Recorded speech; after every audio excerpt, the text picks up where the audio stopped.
کہانی کا عنوان عشق آتش قسط نمبر 19۔ یا اللہ، یہ میرے ساتھ کیا ہو رہا ہے؟ میں وجدان سے دور جانا چاہتی تھی اور وہ ایک بار پھر میرے سامنے آ گیا ہے۔ میں نے خود کو اس کی طرف جانے والے راستے پر بڑھنے سے روک لیا تھا، پھر آپ کیوں اسے دوبارہ میرے راستے پر لے آئے ہیں؟ یوں لگتا ہے کہ میں دائرے میں قید ہو گئی ہوں۔ جس بھی راستے پر قدم بڑھاؤں گی اس کے آخری سرے پر وجدان کو ہی کھڑا پاؤں گی۔ ان سطروں کو رقم کر کے اس نے ڈائری بند کر کے احتیاط سے بیگ میں واپس رکھی اور لائٹ آف کر کے ڈبل بیڈ پر جا کر لیٹ گئی، جس کے ایک طرف سمیرہ بے خبر سو رہی تھی۔ ملیحہ نے دوبارہ وجدان کو اپنی طرف متوجہ نہیں پایا، حالانکہ وہ اس کے آس پاس ہی تھا۔ ان 3 دنوں میں بھی ملیحہ کو بنا چاہے ہی اس کے بارے میں بہت کچھ پتہ چل چکا تھا۔ وہ اور آفاق کلاس فیلوز تھے۔ LLB کرنے کے بعد اس نے منیر حسن کا آفس جوائن کر لیا تھا۔ گھر میں اسے گھر کے فرد کی حیثیت حاصل تھی اور سبھی لوگ اسے کافی پسند کرتے تھے۔ بڑے ماموں افتخار حسن نے تو وجدان کو بیٹا بنا رکھا تھا۔ مہندی کا انتظام چھت پر کیا گیا تھا۔ ہوا میں ہلکی سی خنکی تھی جو بھلی لگ رہی تھی۔ مہندی کی رسم سے فارغ ہو کر سب لوگ دولہا دلہن کے لیے بنے اسٹیج پر چڑھ بیٹھے۔ جنہیں اسٹیج پر جگہ نہیں ملی وہ اسٹیج کے قریب ہی کرسیوں پر بیٹھ گئے۔ بجائے اس کے کہ سب ساتھ مل کر گانے گاتے، طے ہوا کہ ایک ایک شخص سے گانا گانے کی فرمائش کی جائے۔ اب وہاں جیسے میوزک کنسرٹ چل رہا تھا۔ ایک ایک کر کے سب اسٹیج کے بیچوں بیچ آ کر بیٹھ جاتے اور گانا گا کر اٹھ جاتے۔ ملیحہ اسٹیج کے نیچے کرسی پر بیٹھی ٹی پنک کلر کے کپڑوں میں ہلکی سی شال لپیٹے ہوئے تھی۔ گوہر وحید مراد کا کوکو کو رینا گا کر اسٹیج سے اتری اور سب تالیاں بجانے لگے کہ آواز لگائی، اب وجدان کی باری ہے۔ سب نے سمت کی پیروی میں وجدان کا نام پکارنا شروع کیا۔ وجدان اپنی جگہ سے اٹھ کر سب کے بیچ میں آ کر آلتی پالتی مار کے بیٹھ گیا۔ میں گانا نہیں بلکہ ابن انشا کی ایک نظم سناؤں گا۔ ارشاد ارشاد کی آوازیں ابھری۔ جب شور تھما تو وجدان اپنی پر اثر آواز میں گویا ہوا۔ ہم گھوم چکے بستی بن میں، ایک آس کی پھانس لیے من میں۔ کوئی ساجن ہو کوئی پیارا ہو، کوئی دیپک ہو کوئی تارا ہو۔ جب جیون رات اندھیری ہو، ایک بار کہو تم میری ہو۔ وجدان کی آنکھیں بند تھیں، وہ ملیحہ کو نہیں دیکھ رہا تھا، پر ملیحہ کو یوں لگا جیسے وہ اس بھرے مجمع میں خاص طور پر اسی سے مخاطب تھا۔ اس کے چہرے کی وجاہت بھرے نقوش کو ملیحہ پہلی بار دل کی آنکھ سے دیکھ رہی تھی، اور پہلی بار ہی اس نے جانا تھا کہ دل کی آنکھ سے دیکھنا کیسا لگتا ہے۔ وہ وجدان کی آواز کو روح کی گہرائیوں سے سن رہی تھی۔ اس نے محسوس کیا روح کی سماعتیں بہت محدود ہیں، اس کی ایک آواز کے سوا اسے اور کچھ سنائی نہیں دے رہا تھا۔ جب ساون بادل چھائے ہوں، جب پھاگن پھول کھلائے ہو، جب چندہ روپ لٹاتا ہو، جب سورج دھوپ نہاتا ہو، یا شام نے بستی گھیری ہو، ایک بار کہو تم میری ہو۔ اس جملے کی بازگشت اس کے وجود میں دور دور تک پھیل گئی۔ وہ گھبرا کر کھڑی ہوئی، پر دوسرے ہی قدم ایک پکار نے زنجیر کیا تھا۔ ہاں دل کا دامن پھیلا ہے، کیوں گوری کامن میلا ہے۔ ہم کب تک پریت کے دھوکے میں، تم کب تک دور جھروکے میں۔ کب دید سے دل کو سیری ہو، ایک بار کہو تم میری ہو۔ وہ مڑ کر اسے دیکھنے لگی۔ کیا جھگڑا سود خسارے کا، یہ کاج نہیں بنجارے کا۔ جب سونا روپالے جائے، سب دنیا دنیا لے جائے۔ تم ایک مجھے بتھیری ہو، ایک بار کہو تم میری ہو۔ نظم ختم ہوئی اور وجدان نے آنکھیں کھول کر دیکھا تو نظر سیدھی ملیحہ کے وجود سے ٹکرا گئی۔ بس ایک پل کے لیے وجدان کی آنکھوں میں اس کی پوری جان سمٹ آئی تھی، مگر اگلے ہی پل سنبھل کر وہ اٹھ گیا۔ ملیحہ اندھیرے میں کھڑی تھی، اس لیے وجدان اس کے چہرے کو دیکھ نہیں سکا جہاں کشمکش نظر آ رہی تھی۔ کیا جھگڑا سود خسارے کا، یہ کاج نہیں بنجارے کا، وہ زیر لب دہراتے ہوئے کہہ رہی تھی، مگر میرا دل تو اندیشوں سے بھرا ہے۔ وہ الجھ گئی تھی، اور الجھن کبھی خود ہی سلجھ جاتی ہے۔ اس نے جانا نہ تھا، مگر اب وہ بہت سے انجانے رازوں کو جاننے والی تھی۔ میجنٹا اور بلو کنٹراسٹ کے شرارہ سوٹ میں وہ اپنی کزنز کے ہمراہ دلہن بنی سمیرہ کو لیے اسٹیج تک آئی۔ اسے آفاق کے پہلو میں بٹھا کر اس کا دوپٹہ ٹھیک کر کے وہ سیدھی ہوئی اور اسٹیج سے اترنے لگی کہ افتخار حسن نے اسے آواز دی، ملیحہ۔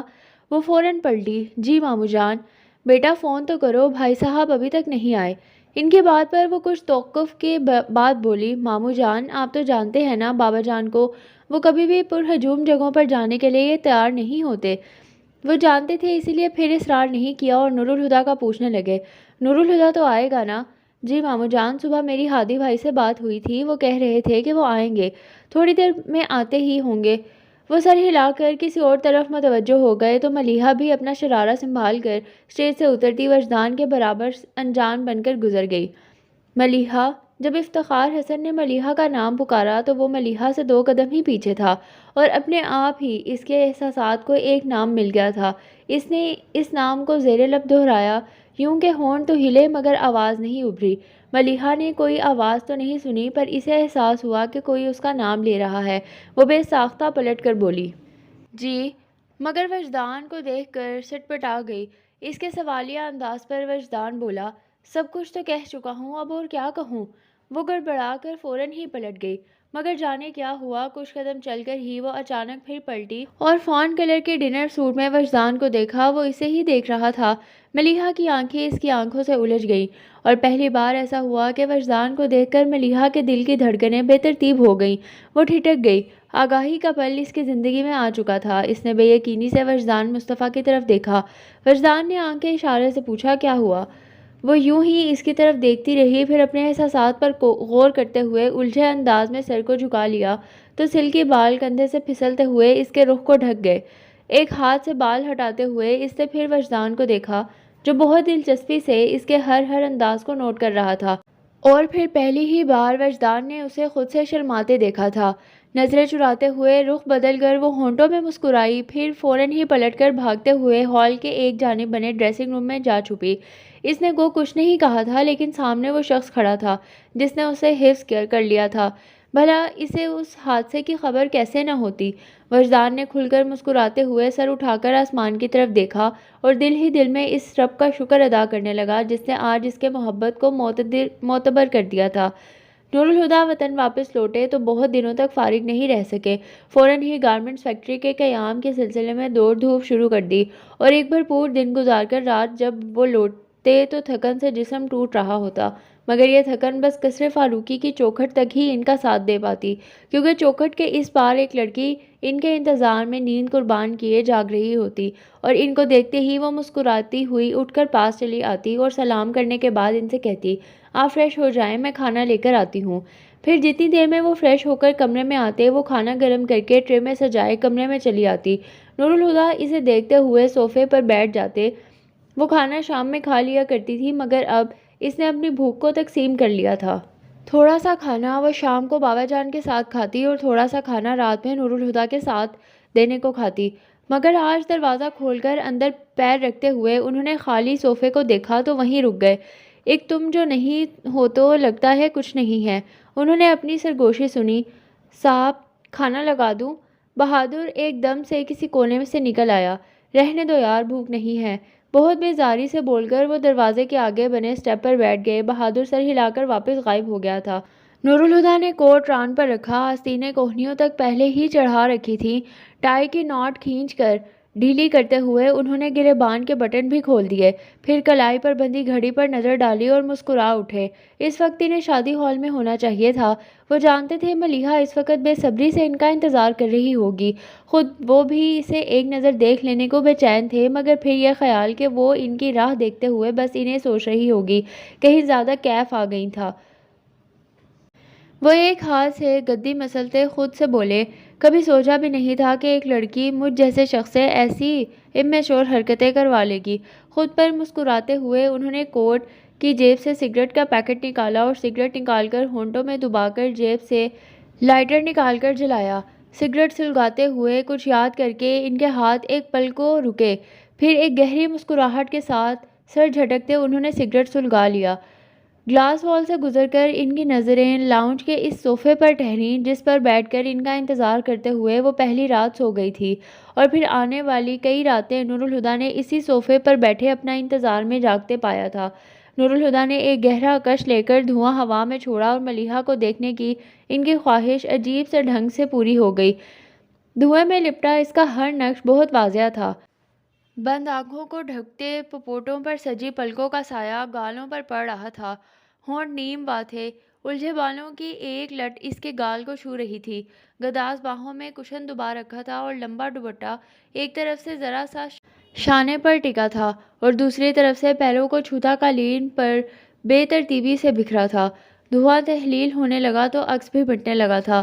نور الہدیٰ نے ایک اور کش لے کر دھوئیں کی دیوار اپنی آنکھوں کے سامنے کھڑی کر لی۔ وہ بے خبر حسن پھر سے ان کی نظروں میں آ ٹھہرا۔ محبت کا یہ کھیل بھی کتنا عجیب ہے کہ دھندلے منظر زیادہ روشن، زیادہ صاف دکھائی دیتے ہیں۔ ملیحہ کے عکس کو دیکھتے ہوئے وہ آہستہ سے بڑبڑائے، پھر اپنی ہی بات پر چونک گئے۔ محبت؟ انہوں نے دھیرے سے اس لفظ کو دہرایا اور سوچ میں پڑ گئے۔ وہ سوچتے رہے، یہاں تک کہ ان کی انگلیوں میں دبا سگریٹ صفائے ہستی سے مٹتے ہوئے اپنے وجود کی تپش ان کی پوروں کو بخش کر انہیں ہوش میں لے آیا۔ بے ساختہ ہی ہاتھ جھٹکتے ہوئے ان کے ہونٹ دلکشی سے مسکرائے تھے تو نور الہدیٰ فاروقی، انہوں نے اپنے آپ کو مخاطب کرتے ہوئے خود سے کہا، آج یہ اعتراف کر ہی لو کہ تمہیں محبت ہو چکی ہے۔ کسی کے تصور سے ان کی آنکھیں جگمگائی تھیں۔ انہوں نے ایک اور سگریٹ نکال کر سلگایا اور دھندلے منظر پھر سے روشن ہونے لگے تھے۔ کہانی ابھی جاری ہے۔